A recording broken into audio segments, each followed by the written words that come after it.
Everyone has to do Si vous ne savez pas ce que vous consommez, everything they can ne le consommez pas. in order to make sure they are on the right side of history. Consommateurs engagés, aujourd'hui, c'est un boulot à plein temps. 84% de coton de la Chine, elles viennent de la région ouïghour. Posez-vous la question de savoir ce qu'il y a dans les vêtements. La fast fashion, c'est un vieux nuggets pourri. C'est nous qui dessinons aussi le monde de demain. There's another way of living on this planet. Change your minds, you guys.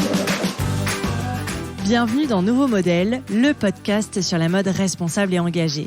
Je suis Chloé Cohen, je suis journaliste et aujourd'hui, je vous propose un épisode un peu particulier car nous sommes en pleine semaine du podcaston. Le podcaston, qu'est-ce que c'est ? C'est une semaine consacrée au monde associatif et c'est une belle initiative à laquelle j'ai souhaité participer. Je vous en reparle à la fin de l'épisode, mais sans plus attendre, je donne la parole à Salma Lamkadam, chargée de campagne droits des femmes au travail pour l'ONG ActionAid France. Bonne écoute.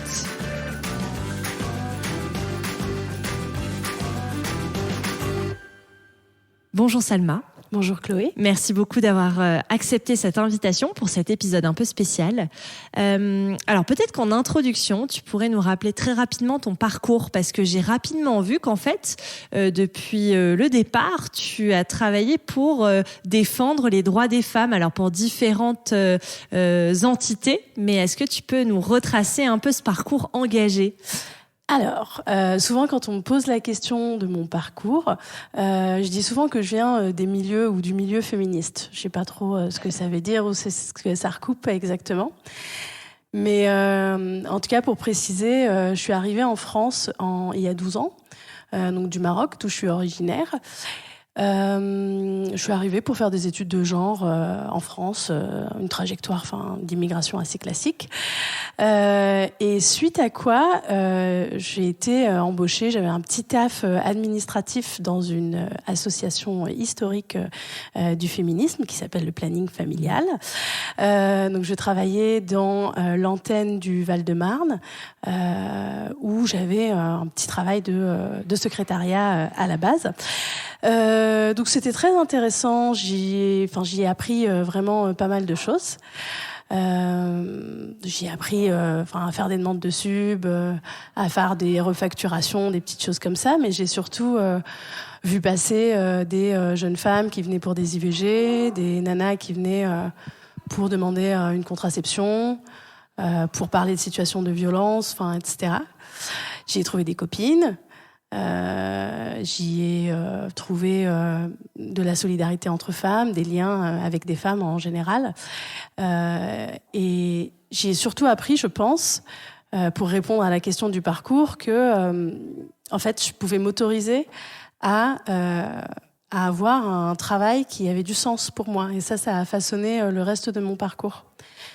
Donc j'ai occupé ce poste-là pendant quelques années, puis ensuite j'étais en charge d'un programme d'accès à la santé sexuelle et reproductive des femmes qui sont accueillies en centre d'hébergement, d'urgence principalement. Qu'est-ce que je peux dire ? C'était intéressant en fait. L'idée c'était de mettre en lien des centres d'hébergement d'urgence avec des plateformes de santé pour justement favoriser l'accès aux soins des femmes. Ça, c'était très intéressant. Mais à vrai dire, ce qui m'intéressait le plus, moi, c'était en fait de réfléchir de manière militante à qu'est-ce que c'était d'être une femme en centre d'hébergement d'urgence. Qu'est-ce que c'était d'appeler le 115 quand on a un môme sur le bras. On nous dit qu'il faut quitter les foyers ou les conjoints violents, mais du coup, comment quitter ces foyers-là lorsque la seule alternative, c'est la rue et que la violence de la rue a pas trop d'égal. Et donc voilà, ce qui m'intéressait le plus, c'était vraiment de faire émerger cette question-là dans l'espace public. Donc je suis restée aussi quelques années avant de partir pour finalement me retrouver dans cette organisation où je suis actuellement et où je suis plutôt, où je continue à faire ce travail-là, mais plutôt dans l'angle travail et droit économique. Oui, de toute façon, on va revenir sur ce que tu fais aujourd'hui. Et donc, très vite, tu choisis finalement de t'engager dans des associations. Quel était ton rapport au monde associatif plus jeune ? Est-ce que tu as grandi dans une famille qui était tournée vers ce monde-là ou comment tu es tombée dedans un petit peu ? Alors, à travers tes études, c'est ce que t'expliquais, mais il faut quand même vouloir choisir ce parcours-là, qui est un peu atypique par rapport à une entreprise plus traditionnelle, quoi. Non, c'est sûr. En fait, moi, j'ai un papa qui est un associatif compulsif, un serial associatif. Il a fait toute sa carrière dans une organisation internationale, mais dans tous mes souvenirs, il était toujours à cheval entre deux conseils d'administration. Il avait une AG par-ci, un rendez-vous par-là. Il bossait beaucoup sur des sujets, en tout cas, ce qui le mobilisait beaucoup, lui, c'était des sujets de développement, de genre et de développement, de solidarité internationale. Donc, pas mal des thématiques qui se recoupent avec les miennes quelques années plus tard. Ouais, c'est marrant. Et du coup, je pense que ça a quand même façonné mon engagement associatif. En tout cas, ça a fait que, relativement jeune, je me suis intéressée à ces questions-là. Certes, j'avais des engagements assez volatiles. Ce qui m'intéressait, c'était les questions de défense de droits humains, généralement, mais c'était assez volatile, je papillonnais un peu. Jusqu'en 2011, où il y a eu, dans le sillage des printemps des peuples, donc des printemps arabes, qui ont touché le Maroc le 20 février 2011, et où là, en fait, moi, mon engagement associatif a un peu basculé. Il s'est renforcé, certes, mais à partir de ce moment, je crois que je me suis dit que je voulais plus faire de l'associatif qui soit privé d'un aspect militant et politique. Et je pense que depuis, j'ai plus trop fait de concessions dans mes engagements associatifs. Et ça m'a changé. Ouais, ça a été le point de bascule, quoi. Et c'est comme ça que tu t'es dit que ce monde associatif allait devenir aussi ton travail au quotidien. C'est à ce moment-là aussi où tu t'es dit, je vais travailler dans ce monde-là ou... Je suis pas sûre. Okay. Je pense qu'à ce moment-là, j'avais 21 ans et je pensais pas du tout au travail. C'est normal. Je pensais, j'étais dans l'instant présent que j'appréciais, qui était important pour plein de raisons, mais le travail était quand même un peu éloigné à ce moment-là de ma tête. C'est normal. Et alors, à quel moment tu as eu envie que ça devienne ton travail au quotidien ? Ça, c'est pour le coup très lié à mes études de genre, ce que tu disais tout à l'heure. C'est intéressant parce que à l'époque, j'étais en master de genre et voilà, je réalisais que c'était pas simple de trouver un travail qui nous plaise, qui valide un peu toutes les cases des recherches qu'on peut avoir.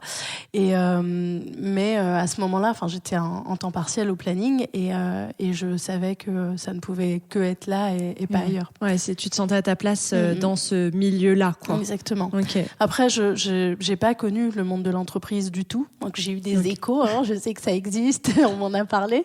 Mais tu n'as jamais testé pour comparer, en fait. Ouais, voilà. Okay. J'ai eu des tafs alimentaires dans le service ou dans la restauration, comme plein d'étudiants et étudiantes. Mais je me suis jamais retrouvée. C'est pas complètement un hasard, je pense, à travailler en entreprise. Ouais. Ok. Et donc, tu le disais, aujourd'hui, tu travailles pour l'ONG ActionAid France. Pourquoi avoir choisi cette ONG-là en particulier ? Qu'est-ce qui a fait que tu t'es retrouvée à travailler pour ActionAid ? En vrai, quand tu m'as envoyé la liste de questions, c'est une des questions qui m'a le plus interrogée parce que, en fait, je m'y suis retrouvée parce que je voulais partir de mon ancien travail et que je cherchais un emploi qui puisse être raccord avec mes valeurs. Bon, je quittais un poste au groupe SOS, tu vois, grand employeur de l'ESS, et du coup, je me disais, je voudrais quelque chose d'un peu plus humain, mais bon, ça c'est peut-être pas très intéressant. Non, mais je veux dire, il peut y avoir des hasards aussi de parcours. Ça peut être complètement un hasard parce que un poste correspondait à tes attentes à ce moment-là, quoi. Oui, il y avait ça. Ouais. Il y avait, c'était intéressant parce que moi, je connaissais au final assez peu le milieu de la solidarité internationale, des ONG, que je pouvais avoir pas mal d'a priori sur le sujet, sur le travail, tu vois, tout l'imaginaire autour du travail humanitaire, des missions civilisatrices. Ça ressemblait un peu à ça dans ma tête. Le syndrome du sauveur blanc, un peu. Exactement. Tu vois, ça convoque tout cet imaginaire-là qui est pas très joyeux, quoi. Donc et puis surtout venant du Maroc et venant donc du bout de l'autre côté, quoi, de l'extrême inverse. Du coup, ça convoquait pas des images très joyeuses pour moi, donc je ne m'étais jamais vraiment intéressée jusqu'au moment où Bon, j'exagère un peu parce que je voyais un peu le travail d'organisations comme Amnesty ou comme d'autres organisations qui me paraissaient tout à fait louables et tout à fait décentes, etc. Mais voilà, ce jour-là, quand j'ai vu l'annonce, je me suis dit, tiens, qu'est-ce que c'est ? Et puis quand j'ai regardé, j'ai réalisé qu'on pouvait faire de la solidarité internationale ou concevoir des projets de solidarité internationale qui sont corrects, qui sont sensibles aux questions de rapport Nord-Sud, qui sont féministes, qui mettent à leur cœur la centralité donc des personnes concernées par les luttes que nous on soutient. Et finalement, c'est des choses qui m'ont pas mal parlé et enfin qui m'ont assez rapidement parlé et c'est comme ça que je m'y suis retrouvée. Ok. Et donc là, ça fait combien de temps maintenant que tu travailles au sein de cette ONG ? Je suis arrivée en 2021. Ok. C'est ma 2e année. Très bien. Alors, est-ce que tu peux nous la présenter, cette ONG ? Nous donner un petit peu ses missions principales et ensuite on reviendra un peu à toi, ce que tu y fais et puis à l'industrie textile qui nous intéresse évidemment. Ouais, bien sûr, avec plaisir. Alors, ActionAid International, ActionAid France, anciennement Peuple Solidaire. C'est une organisation donc, de solidarité internationale, comme je te le disais. C'est une fédération qui existe dans 45 pays un peu partout dans le monde. On est également un réseau ici en France, un réseau d'associations, enfin un réseau d'ActionAid. Donc les personnes qui nous écoutent peuvent regarder. Elles ont peut-être un ActionAid, une antenne dans leur région ou dans leur département. Il y en a une 30aine aujourd'hui en France avec des centaines de militants, militantes. C'est une organisation qui va fêter ses 30 ans cette année. Okay. Voilà. Et du coup, ce qu'on fait, on soutient les organisations, les communautés, les personnes qui sont mobilisées pour leurs droits économiques, leurs droits sociaux et leurs droits culturels. Je crois que la première fois, quand je t'avais fait un mail pour te demander contact, je t'avais tout de suite dit on fait de la solidarité internationale, mais on fait pas de l'humanitaire, on construit pas de puits, on construit pas d'école. Oui, je crois que tu avais pris ces exemples-là, en tout cas quand on avait échangé la première fois. Je me souviens de l'exemple du puits. Voilà. Non, mais je sais pas, j'ai d'emblée, il y a toujours chez moi la volonté d'expliquer ce qu'on fait par déjà ce qu'on ne fait pas. Donc on ne construit pas de puits. En revanche, on soutient des organisations féministes, des syndicats, des collectifs qui luttent partout dans le monde pour le droit des travailleurs et des travailleuses à des espaces de travail qui sont dignes et qui sont sûrs. On est contacté par nos partenaires locaux qui sont donc sur le terrain et ça peut prendre des formes diverses en fait. On va nous proposer de soutenir des ouvrières du textile, des luttes d'ouvrières dans les productions, je sais pas moi, de jouets ou de cosmétiques. Ça peut être du soutien à des mouvements de sans-terre, etc. Donc en fonction de la demande de nos partenaires et des luttes qui se jouent sur le terrain, on soutient et on... Vous relayez, en fait, quand tu dis on soutient, vous relayez, c'est un soutien aussi financier, humain Alors oui, effectivement, ça peut prendre, tu as raison de le préciser, le soutien peut prendre plusieurs formes. Effectivement, il y a du soutien financier, il y a du soutien opérationnel. Par exemple, on travaille avec une organisation en Chine qui fait des enquêtes sur les conditions de travail des ouvriers et ouvrières dans les usines de production de poupées Barbie. Et par exemple, les collègues de cette organisation nous ont demandé un appui très ponctuel sur sur une méthodologie pour enquêter sur les violences sexistes et sexuelles au sein d'une usine. Et donc, on y a participé en disant, en fait, voilà, nous, notre méthodo, voilà ce qu'on pense c'est faisable, pas faisable, etc. On fait vivre ces luttes-là ici en France, ça fait partie du soutien, c'est-à-dire qu'on va informer les citoyens, les citoyennes, justement en les appelant à saisir de leur pouvoir en tant que consommateurs, consommatrices. On interpelle les marques, les entreprises, lorsqu'elles celles-ci elles sont concernées par les luttes qui se jouent ailleurs dans le monde. Et on mène un plaidoyer auprès des pouvoirs publics, des décideurs, décideuses, des institutions internationales, pour justement faire en sorte qu'il y ait des règles contraignantes pour ces multinationales-là. Ok. Et donc, là, on comprend bien les missions générales d'ActionAid. Toi, qu'est-ce que tu y fais concrètement ? Alors, moi, je suis chargée de campagne droits des femmes. On est 2 chargés de campagne à ActionAid. Une chargée de campagne droits des femmes et une chargée de campagne dignité au travail et régulation des multinationales. On a cet angle autour du travail et des droits économiques qui est très fort dans l'organisation. Enfin, je pense que c'est important qu'on explique ce que c'est la régulation des multinationales et la dignité au travail, parce qu'elle se recoupe pas mal avec les missions en termes de droits des femmes. La dignité au travail, bon, ça c'est assez clair. On est plusieurs organisations à réclamer un travail digne, des salaires décents pour les ouvriers et les ouvrières. On travaille aussi beaucoup sur l'encadrement donc des multinationales, anciennement appelées les responsabilités sociales des entreprises. Mais enfin, depuis que ce terme-là a été happé par les multinationales, on préfère parler d'encadrement. Ce qu'on veut dire par là, c'est que nous, on estime que les multinationales génèrent du profit qui a des effets, dont les effets sont négatifs sur les femmes. Et ce n'est que en les contraignant, que en créant, en établissant des règles contraignantes, en les imposant, que on pourra faire en sorte que y ait des salaires corrects pour les femmes, que les conditions de travail soient correctes, etc. Oui, donc finalement, avec ta collègue, c'est assez complémentaire, quoi. Vous travaillez ensemble.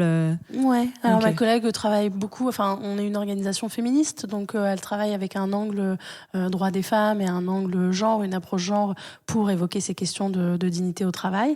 Et de mon côté, sur la partie droit des femmes, j'ai un angle très spécifique sur qu'est-ce que ça implique d'être une ouvrière sur des chaînes de valeur, des chaînes d'approvisionnement, du textile ou autre. Et en fait, on va chercher justement les oppressions spécifiques qui vont se jouer à cette intersection-là. C'est-à-dire qu'on est une femme dans un pays du Sud, on est ouvrière dans une usine et on se casse le dos à faire des jeans, des vêtements qui vont arriver jusqu'au nord où ça sera porté par des femmes. Donc mes missions principales, donc c'est en lien avec les partenaires, de documenter ces violations-là de droits humains, des fois de faire des enquêtes et des fois d'adapter des enquêtes qui sont faites par les partenaires. Ensuite, comme ce qu'on se disait tout à l'heure, mon rôle est donc d'informer les citoyens, citoyennes, d'interpeller les entreprises en disant tenez, vous qui avez justement un bureau RSE, un happiness manager, vous qui êtes sensible au bien-être de vos salariés. Vous qui avez un t-shirt We are all feminists. Exactement, ou un t-shirt Girl Power. Voilà. Qu'est-ce que vous répondez aux revendications des ouvrières au Cambodge qui attendent leurs indemnités depuis 2 ans et qui n'ont rien eu. Donc voilà, donc ça c'est la partie interpellation. Et puis, comme je te disais, il y a tout ce travail de plaidoyer au niveau des institutions internationales pour faire voter des lois qui vont apporter du changement concret dans la vie des femmes qui sont en chaîne de valeur. Ok. Oui, donc là, en t'écoutant parler, on comprend clairement que finalement, l'industrie textile, il y a un enjeu féministe derrière. Tout à fait. Ouais. En fait, ça me fait marrer quand j'entends parler des ouvriers du textile aujourd'hui. Donc, il y a 190 millions de femmes qui travaillent et qui constituent les chaînes de valeur de l'industrie du textile. C'est pas un hasard si c'est des femmes qui sont reléguées à ce niveau de précarité. C'est pas un hasard si c'est des femmes majoritairement qui sont mortes dans les décombres du Rana Plaza en 2013, il y a 10 ans. C'est pas un hasard que cette intersection à la fois femmes, ouvrières, pauvres, se retrouvent dans des situations de vulnérabilité et exposées à des situations de vulnérabilité super importantes dans une industrie qui est gangrénée par l'exploitation. Donc c'est pas un hasard du tout. Et c'est intéressant de poser le problème comme ça parce que il y a de plus en plus de voix qui s'élèvent pour réclamer une industrie du textile qui est plus respectueuse des droits humains, des droits environnementaux, beaucoup. On sait que c'est une industrie extrêmement polluante, on parle de code du travail, enfin, on parle de pas mal de choses. Mais aujourd'hui, c'est assez rare d'entendre des organisations se positionner sur l'enjeu féministe que revêt la mobilisation autour de ces questions-là. Et notamment dans les milieux féministes, ce serait, je pense, pertinent et urgent que le milieu féministe s'empare de cette question en disant dans les vêtements qu'on porte, dans le t-shirt que je porte, je voudrais avoir l'assurance qu'il n'y a pas eu de violence sexiste et sexuelle tout le long de la chaîne de valeur qui a été commise en mon nom et à mon insu en tant que consommatrice. Ouais, c'est extrêmement important, je pense, de le rappeler. C'est vrai qu'on a tendance à un peu oublier ces enjeux-là. Toi, à quel moment tu as pris conscience justement des dérives de l'industrie textile ? Assez tard, je dois dire. Je pense que j'aurais pu m'en rendre compte un peu plus tôt. Je pense qu'on se dit tout ça, que finalement, en réfléchissant un peu, on aurait pu y penser, mais sans bon, doute. les entreprises font bien leur travail de dissimulation aussi. Exactement.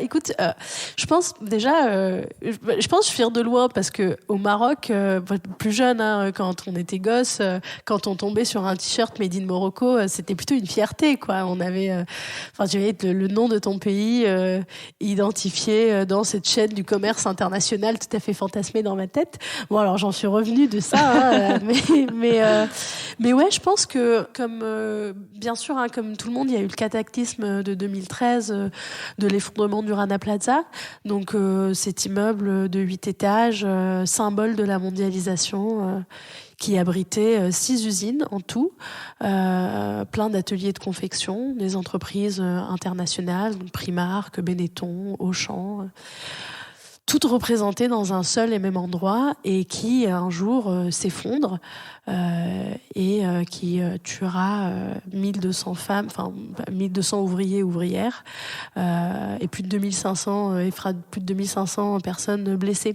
Donc moi je me souviens déjà à l'époque me dire par-delà toutes les questions, je me souviens me dire mais il y a eu 1200 morts, c'est qu'il devait y en avoir du monde quand même dans cet immeuble. T'imagines la densité Et toutes les personnes qui se souviennent des images de 2013, on se souvient de l'image de ces 2 personnes que l'effondrement se fait enlacer ou qui s'entrelacent, je sais pas, mais donc il y a eu ce cataclysme-là, il y a eu la multiplication des accidents industriels mortels, en fait. C'est pas le seul. Je me souviens, en 2021, j'étais au Maroc et puis j'ai appris qu'à Tanger, il y a eu une usine, alors de sous-traitance sauvage, entre guillemets, ou une usine sauvage, il disait même. Pareil, qui a pris feu, je crois, non ? C'était un incendie, hein ? Exactement, un incendie avec plus d'une vingtaine de femmes qui sont mortes.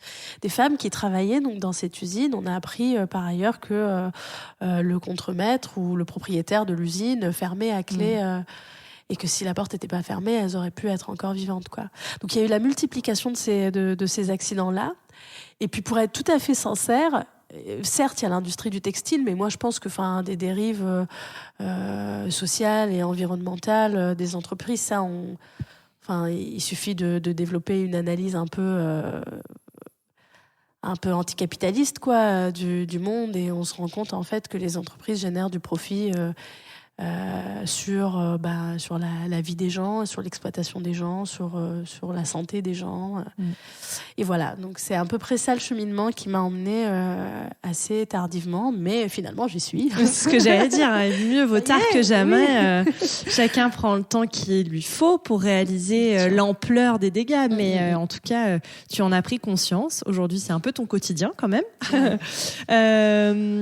Et alors, donc, pour revenir peut-être aux missions de ActionAid sur le textile plus précisément, puisqu'on a rapidement évoqué les missions de façon générale, on a parlé des poupées Barbie aussi, mais là, pour revenir vraiment au textile, comment vous appréhendez ces questions-là ? Comment ça se traduit, ce soutien aux ouvrières de l'industrie textile, notamment pour lutter contre les violences sexistes, sexuelles dont elles sont victimes ? Alors, comme je te disais, nous, on a un angle spécifique s'agissant de l'industrie du textile, c'est ces questions de genre. Comme je te le disais, on a fait plusieurs enquêtes qui confirment que les femmes sont touchées de manière disproportionnée et en tout cas différente des hommes par les effets négatifs des multinationales. Il y a plusieurs facteurs qui favorisent en fait ces inégalités-là. On peut en citer quelques-uns qui peuvent être aussi retrouvés dans nos documents et dans les documents d'ActionAid International et d'ActionAid Bangladesh, avec qui on travaille beaucoup. Donc les femmes sont surreprésentées dans les emplois peu qualifiés, elles sont sous-représentées dans les organisations syndicales, elles sont moins rémunérées, classique, elles sont sous les ordres des hommes, ça aussi c'est assez classique. Il faut imaginer qu'elles sont vraiment en bout de chaîne, c'est-à-dire qu'elles ont toujours des postes subalternes et jamais ou très rarement des postes d'encadrement. Du coup, ça les rend extrêmement vulnérables aux violences. Et si on rajoute à ça le modèle de la fast fashion, et donc ce modèle commercial avec un cycle de production extrêmement court et une production phénoménale d'items, on se retrouve avec des facteurs de risque aggravés, parce qu'en fait, la pression qui est mise sur les prix, qui est mise sur le nombre de produits fournis, se répercute de fait sur les salaires, sur les conditions de travail, etc. Donc partant de ce principe-là, nous, on a pas mal de campagnes en cours qui soutiennent des luttes des ouvrières qui se mobilisent partout dans le monde.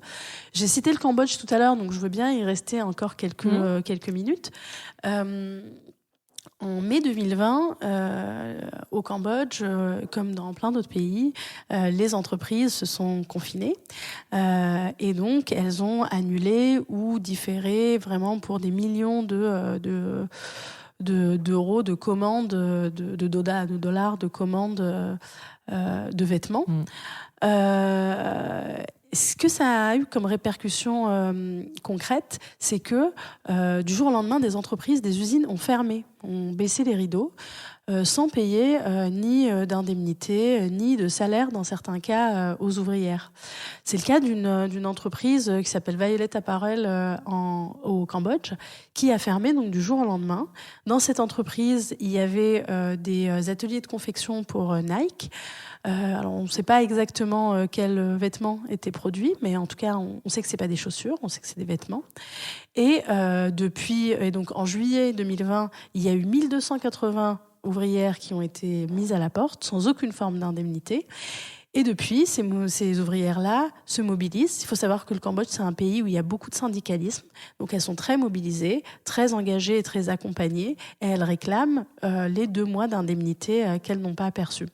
Donc nous, notre travail, c'est typiquement sur ce genre d'affaires, de nous mettre en lien avec le syndicat qui accompagne ces personnes, pour voir dans quelle mesure est-ce qu'on peut apporter du soutien. Est-ce qu'on est pertinent à apporter du soutien et lequel dans ces cas-là. Donc on a eu un premier échange avec les organisations qui sont en charge, qui sont en accompagnement. On informe le public. Donc aujourd'hui, là, on fait un appel urgent, c'est-à-dire un type de pétition qui est envoyée à notre base militante, qui est relayée dans les réseaux sociaux, sur lequel on communique un peu partout, qui appelle justement la vice-présidente, en l'occurrence de Nike en France, à indemniser des salariés qui sont en attente de leur salaire et de leur dû depuis plusieurs années. Donc ça, c'est une des campagnes qui est en cours actuellement. Ok. Bon, ça, toi, tu dois bien connaître. Donc, en 2013, après la vague d'indignation qui est soulevée par l'effondrement du Rana Plaza, les marques ont signé un accord international qui a été arraché par les syndicats au Bangladesh et qui a pour objectif d'assurer la sécurité des ouvriers et des ouvrières du textile. Donc, ce premier accord en 2013 va être signé par 222 entreprises qui donc se sont engagés officiellement.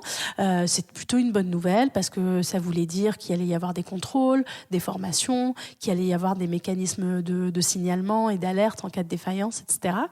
Et c'était plutôt la demande des syndicats. Et donc nous, on était à fond derrière cet accord. Et pendant très longtemps, on a appelé les entreprises à signer l'accord, d'abord en 2013, et puis ensuite dans sa forme réactualisée de 2021. Une des campagnes en cours qui nous pose beaucoup de problèmes, nous, c'est que Auchan n'a pas signé ce nouvel accord. Pourtant, Auchan fait partie des marques dont les étiquettes ont été retrouvées dans les décombres du Rana Plaza. Pourtant, Auchan continue aujourd'hui au Bangladesh à faire produire des vêtements de la marque In Extenso. Pourtant, d'autres marques qui étaient pareilles au Bangladesh ont signé. Donc nous, on ne comprend pas aujourd'hui qu'Auchan continue, maintienne. En gros, ce qu'ils nous ont répondu, c'est on a signé l'accord de 2013, on ne veut pas signer l'accord de 2021. Mais ils donnent une raison valable, mieux que ça, parce que... Pas vraiment, non. On nous dit, en fait, en gros, ils partent du principe qu'ils ont signé l'accord de 2013. Or, l'accord de 2013 est caduc. Ouais. Là, on a un nouvel accord. Il y a 190 signataires dans les marques internationales aujourd'hui. Il y a un point qui pourrait les gêner en particulier ou... On sans doute qu'ils estiment que l'accord 2021 est plus exigeant que celui de 2013 et que, d'une manière ou d'une autre... Ils ne pourraient pas s'y conformer, peut-être. Ouais. Peut-être. Sans doute. Enfin, en tout cas, ça donne pas. C'est assez mauvais signe, quoi. Mais je veux dire, c'est extrêmement perturbant qu'ils donnent pas de raison un peu plus détaillée, quoi. Non. Effectivement, nous, ça nous pose question. D'autant plus qu'il y a d'autres supermarchés français qui l'ont signé. Pas pour dire que les autres supermarchés sont super bien. C'est pour bien dire sûr que non, mais c'est que voilà. Ouais. Pour dire que il y a d'autres très grands supermarchés qui font partie des signataires. Donc on ne comprend pas l'opposition à signer cet accord. Et de la même manière, nous, on continue à interpeller à la fois la marque, mais aussi les citoyennes à demander des comptes à Auchan et au groupe Hello en général, parce que du coup c'est un groupe, Auchan appartient au groupe Hello où on peut retrouver également Kiabi, Decathlon, qui ne sont pas signataires de l'accord aussi. D'accord. Donc ça fait partie des campagnes que nous avons, sur lesquelles nous travaillons. Nous souhaitons que toutes les entreprises françaises signent cet accord. Je suis extrêmement déçue par Decathlon. Ouais, je trouvais que quand même ils faisaient pas mal d'efforts sur quand même plein de sujets, mais là, donc s'il y a quelqu'un de chez eux qui nous écoute en ce moment, s'il vous plaît, faites remonter l'information. Exactement. C'est quand même extrêmement important que cet accord soit signé, quoi. Oui, exactement. Et pour les autres qui ne font pas partie de ce groupe, n'hésitez pas à vous mobiliser, en tout cas à l'interpeller sur les réseaux sociaux pour demander des comptes, quoi. Ouais. Ok, donc ça c'est des missions qui sont en cours. Il y a un chiffre quand même que je voulais citer pour revenir un petit peu à la situation particulière des ouvrières dans l'industrie textile. C'est sur votre site ou dans l'un de vos rapports que je l'ai trouvé, qui dit que 80% des ouvrières du secteur textile au Bangladesh ont déclaré avoir été victimes ou témoins de violences sexistes et sexuelles au travail. 80%. C'est énorme.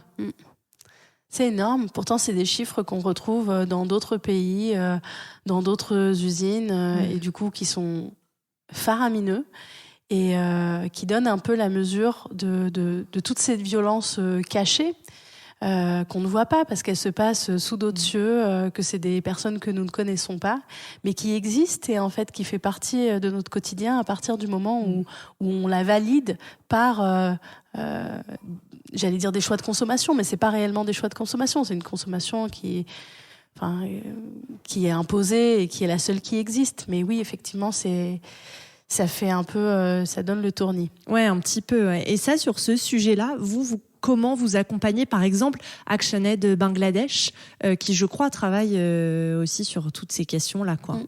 Donc nous, comme je te disais, on n'a pas d'apport direct. C'est plutôt à l'inverse. C'est ces luttes-là qui vont venir alimenter nos campagnes. On travaille donc avec ActionAid Bangladesh qui, depuis quelques années, a monté des cafés des travailleuses. Ce sont des espaces où les femmes peuvent venir d'abord se détendre, mais aussi, ce sont des espaces d'incapacitation où elles peuvent se former juridiquement, se former à l'accompagnement de leurs collègues, de leurs pairs. Elles peuvent monter en compétences sur des questions de plaidoyer, des questions de négociation, de comment discuter avec un employeur. Elles peuvent apprendre ce que c'est l'accord international, comment activer le mécanisme de plainte, par exemple, le mécanisme d'alerte. C'est des éléments très concrets qui vont faire que dans leur pratique, elles vont être outillées pour pouvoir répondre à la violence dont elles sont victimes. Donc nous, notre travail, c'est de soutenir ActionAid Bangladesh dans la mise en œuvre et la mise en place de ces espaces-là. Ok, hyper intéressant. Et alors, aujourd'hui, en 2023, on est 10 ans après l'effondrement du Rana Plaza. Quel bilan on peut tirer 10 ans après ? Dans les grandes lignes, évidemment, on ne pourra pas tout détailler, mais si tu devais en donner en tirer des grandes leçons, 10 ans après, on en est où ? Bonne question. C'est un peu l'heure du bilan, donc elle est très d'actualité. Je sais qu'on est plusieurs organisations à plancher sur le sujet. Plusieurs organisations à être en soutien à des organisations qui sur place font ce travail de bilan-là. Alors, la bonne nouvelle, c'est que cette tragédie a provoqué, bon an, mal an, quelques progressions ou améliorations dans les conditions de travail des ouvriers et des ouvrières, heureusement. On peut déjà identifier des éléments qui ont vraiment changé la vie des ouvriers et ouvrières, ou qui ont amélioré les conditions de travail, et qui ont, de fait, on peut le dire, sans doute sauvé des milliers de vies en évitant des catastrophes du type Rana Plaza. D'abord, il y a cet accord dont on a parlé, donc qui s'appelait historiquement l'accord sécurité des bâtiments et incendies au Bangladesh. Aujourd'hui, on parle d'un accord international parce que la volonté est de pouvoir l'ouvrir à d'autres pays. Il y a quelques mois, au Pakistan, l'accord a été signé, ce qui est une très très bonne nouvelle pour les ouvriers et ouvrières du textile sur place. C'est un grand pays de production textile également. Donc il y a cet accord-là qui a fait que 10 ans plus tard, on a eu des ouvriers et des ouvrières qui ont été formés à la sécurité au travail, à la prise en compte de plaintes de salariés. On a un accord qui a impliqué les ouvriers et ouvrières dans l'identification des problèmes, dans l'identification des solutions, dans le diagnostic, etc. Donc concrètement, ça a apporté... ça a eu un impact considérable et réel sur la vie des ouvriers et ouvrières. Il y a un truc aussi qui est très intéressant, et c'est bien de le noter. C'est bien de noter quand il y a des victoires arrachées par les syndicats. Et des fois, ça étonne un peu, mais depuis 2013, il y a eu pas mal d'augmentation de salaire chez les ouvriers et ouvrières, dont notamment une augmentation assez historique en 2019, où l'État bangladais a augmenté de 51% les salaires des ouvriers et ouvrières du textile. Donc on est passé de autour de 5 000 taka à 8 000, soit à peu près 81 € par mois en net mensuel pour les ouvriers et ouvrières. Certes, on reste très loin de salaire décent qui est estimé par l'ONG Asia Floor Wage à 385 €. Donc, on est loin encore de ça, mais il y a eu quand même du progrès, c'est important de le rappeler. Et il y a de l'espace pour encore plus de progrès. Voilà. Et aussi, oui, c'est intéressant de noter que malgré le fait que le Bangladesh reste un pays avec beaucoup de répression syndicale, il y a eu en 10 ans pas mal de syndicats indépendants qui travaillent sur les questions de textile, qui ont été lancés et qui font un travail acharné depuis. Et c'est un secteur qui est très mobilisé, qui est très en grève.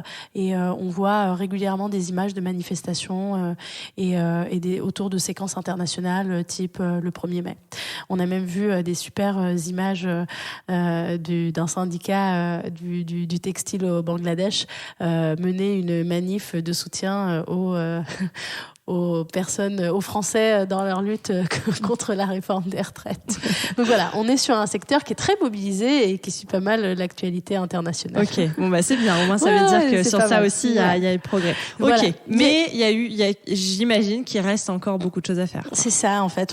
C'est bien de commencer par les progrès. Après, voilà, la situation des ouvrières du textile, elle reste très très difficile, quoique variable selon les contextes. Mais on peut essayer de brosser un peu un portrait de ce que c'est qu'une ouvrière dans un pays du Sud qui travaille dans une usine qui sous-traite pour une marque internationale.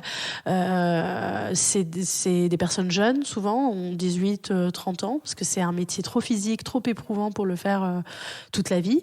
C'est des conditions de travail qui sont très précaires, très stressantes. C'est des problèmes de santé parce qu'on est exposé à des produits chimiques toute la journée dans des usines très peu ventilées. On travaille des heures excessives. On y est rémunéré de manière, avec des salaires de misère. Il y a pas mal de harcèlement sexuel, de violences sexistes et sexuelles, des installations dangereuses. Donc ça reste une industrie qui est quand même très très dangereuse pour les femmes et pour les ouvriers en général.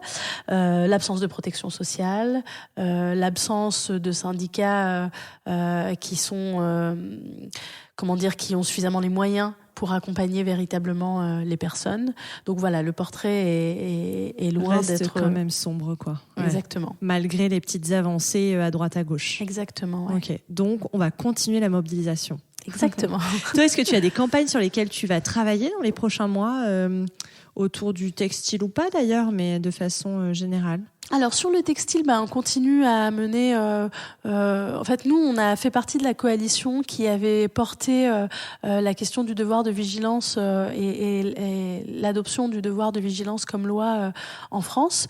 Donc la loi du devoir de vigilance, c'est une loi qui impose aux entreprises françaises de plus de 50 000 salariés de faire en sorte que sur toute la chaîne de valeur et depuis les sous-traitants, les fournisseurs, les filiales, de faire en sorte qu'il n'y ait pas de violation de droits humains ou de droits environnementaux sur toute cette chaîne de valeur-là. Donc nous, Et s'il y en a, ils sont responsables. Exactement. Voilà, même si c'est un sous-traitant, ils sont responsables de tout ça. Et ce qui est super aussi avec cette loi, c'est que ce n'est pas uniquement une loi de réparation, mais c'est aussi une loi de prévention, c'est-à-dire que sont tenues responsables les entreprises de mettre en place un protocole de prévention, c'est-à-dire en amont des violences, faire en sorte qu'en fait elles n'existent pas. Okay. Depuis plusieurs années, donc on travaille sur un devoir de vigilance européen. Donc on continue à se mobiliser sur ces questions-là qui vont avoir des répercussions très concrètes sur la vie des ouvriers et ouvrières qui travaillent sur des chaînes de valeur d'entreprises françaises, par exemple, qui sont ciblées par notre ONG ou par d'autres ONG de ce type-là. Sur les prochains mois, on travaille beaucoup sur la commémoration du Rana Plaza. Donc on a à cœur de faire porter cette question et cet angle en lien avec le droit des femmes sur les chaînes de valeur. On continue de soutenir des ouvrières de la filiale d'Yves Rocher en Turquie qui ont été licenciées après qu'elles se soient syndiquées. Donc c'est une lutte qu'elles mènent depuis 5 ans maintenant et sur laquelle on les soutient par la voie légale notamment, parce on a lancé un contentieux contre la marque Yves Rocher. Voilà, donc c'est des choses un peu qui nous prennent un peu de temps sur les prochains mois. Pour défendre les droits des femmes à travers le monde, ce qui est quand même un gros sujet et un sujet assez essentiel. Avant de te poser la fameuse dernière question que je pose à toutes mes invitées, je voudrais peut-être revenir un peu, parce que cet épisode est un peu spécial vu qu'il est enregistré pour la semaine du podcaston, pour mettre en avant des associations, des ONG, pour encourager celles et ceux qui voudraient vous soutenir et s'engager à leur tour. Qu'est-ce que tu pourrais dire à quelqu'un qui aimerait travailler dans une association ? Quels sont un peu les avantages, les difficultés aussi peut-être ? Ça doit pas être facile tous les jours de garder le moral, de garder le cap face au gouvernement et aux institutions. Qu'est-ce que tu pourrais dire aux gens là qui nous écoutent, qui aimeraient s'engager un peu plus ? S'engager, engagez-vous. Toquer à une porte d'une association et vous engager, ça c'est toujours une bonne idée, faites-le. Après, c'est 2 démarches différentes entre s'engager dans l'absolu et puis s'engager dans le cadre de son travail. C'est vrai, pour le dire rapidement, c'est plutôt... Moi, j'adore ça, travailler dans le milieu associatif, être en accord un peu avec ce que je prêche par ailleurs. Donc, je pense que c'est... Oui, tu te sens en cohérence, quoi. Je me sens en cohérence.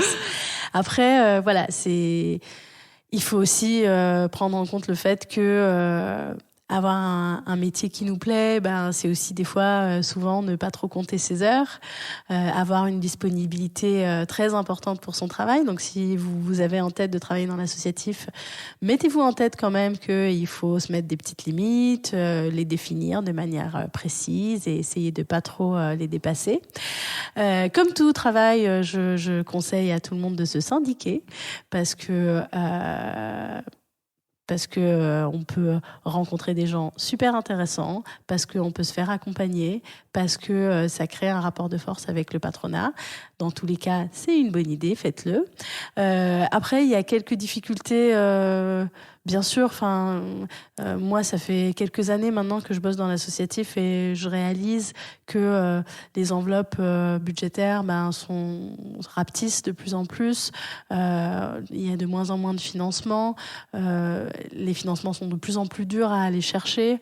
On nous demande de plus en plus de justifications sur ce qu'on fait, sur ce qu'on a envie de faire, sur avec qui on veut travailler. Donc il y a quand même la liberté associative qui je sais pas si on peut dire qui est menacée, mais en tout cas qui n'a plus aussi simple en tout cas. C'est plus aussi simple et c'est plus compliqué de s'engager aujourd'hui qu'il y a quelques années non, c'est pas toujours simple. Voilà, c'est ça. Il y a des avantages. On est en cohérence entre sa vie professionnelle et personnelle, mais c'est sûr que le monde associatif aujourd'hui, j'imagine d'un point de vue financement, c'est pas forcément évident. Et en même temps, toi qui défends les droits des femmes, tu as aussi une petite fille, j'imagine que ça doit être assez plaisant de se dire que tu vas pouvoir lui transmettre aussi toutes ces valeurs féministes. Oui, ça c'est sûr. Ça elle va en entendre parler. Ouais. Ça passe aussi par cette nouvelle génération et c'est vrai que de pouvoir lui montrer que c'est ton travail au quotidien de défendre les femmes à travers le monde, c'est assez exemplaire. Ouais, c'est assez exemplaire et puis je suis assez à l'aise avec le fait que je pense que j'aurais pas de mal à lui expliquer ce que je fais et je me dis des fois que il y a des métiers, c'est un peu difficile de les expliquer, de les définir et de les incarner pour des enfants. Ouais. Mais en fait, ce que je fais, je pense, ça va. Ça peut Puis d'en être fier aussi. Carrément, ouais. C'est quand même bien. Bon, on arrive à la dernière fameuse question du podcast. Est-ce que tu as des modèles dans la vie ? C'est une question difficile. Je sais. Je me suis posé la question du coup ce matin. J'en ai. Enfin, il y a des femmes que j'ai adoré lire. Il y a des femmes que j'ai adoré écouter. Et je pense que c'est sans doute un patchwork de plein de femmes comme ça, plein de femmes autour de moi, de copines, de femmes dans ma famille. Et c'est sans doute un petit patchwork à 3 têtes, un peu comme ça. De plein de valeurs que tu es allée piocher un peu à droite à gauche, quoi. Exactement. De femmes, alors j'ai l'impression. Oui, là on était restés sur les femmes. Ok, très bien. Écoute, merci infiniment d'avoir répondu à toutes mes questions. Merci, c'était gentil de m'inviter. Avec plaisir. Voilà, cet épisode un peu spécial est terminé. J'espère que vous l'avez apprécié et je vous encourage à visiter le site podcaston.org pour découvrir plus d'une centaine d'autres associations. C'est aussi l'occasion, si vous en avez la possibilité bien sûr, de faire une promesse de don pour l'ONG ActionAid France sur podcaston.org. Je compte sur vous et je vous dis à très bientôt pour rencontrer un nouveau modèle.